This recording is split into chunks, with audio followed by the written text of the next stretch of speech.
कथा सुनने की विधि क्या है, कथा कैसे सुनी जानी चाहिए। तो यहां पर कहा गया है कि सात्विकी भोजन करें। सात्विकी भोजन यानी जो अवैध खान है उनको ना करें, सब्जियों में भी आते हैं। मदिरा पान ना करें, अभक्ष भोजन ना करें, संयम से रहे, ब्रह्मचर्य से रहे, किसी के भी दोष देखने से बचे। ये कथा सुनने की विधि है। चाहे हमारे कोई मुख्य यजमान हो, चाहे इस प्रांगण में बैठे हुए जो भी लोग आज 7 दिन की कथा श्रवण करेंगे, सबके लिए एक जैसा नियम है। किसी के भी दोष देखने से बचना है।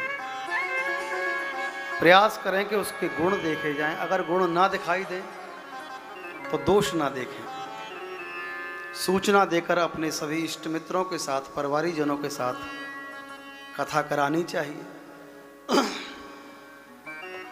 कथा को जिस प्रकार से एक कन्या का विवाह करते हैं,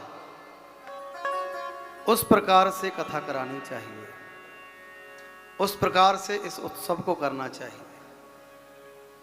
क्यों? कन्या के विवाह की तरह क्यों करना चाहिए? क्योंकि ये कथा कृपादायिनी है। यहाँ जीव और परमात्मा का जो मिलन है, ये कथा परमात्मा से इस जीव का मिलन कराती है। इस जीव का परमात्मा के साथ परिणय कराती है। इसलिए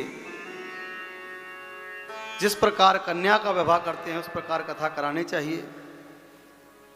कथा करने वाला जो हो वो विनिमय ना करे। पूर्व में भी मैंने आपको बताया, पैकेज तय ना करे।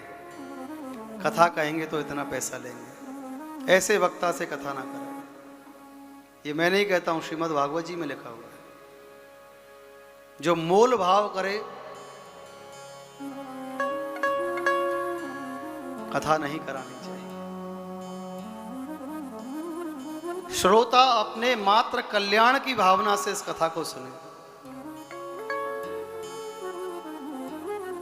क्योंकि सही दवा जब हम लेते हैं ना, तभी रोग से हमारी मुक्ति होती है।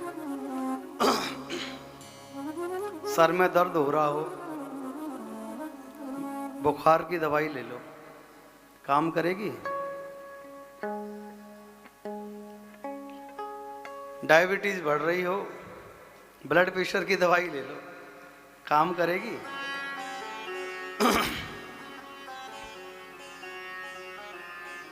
कथा सुनी जाए मात्र अपने कल्याण की भावना से। इसी में श्रीमद् भागवत जी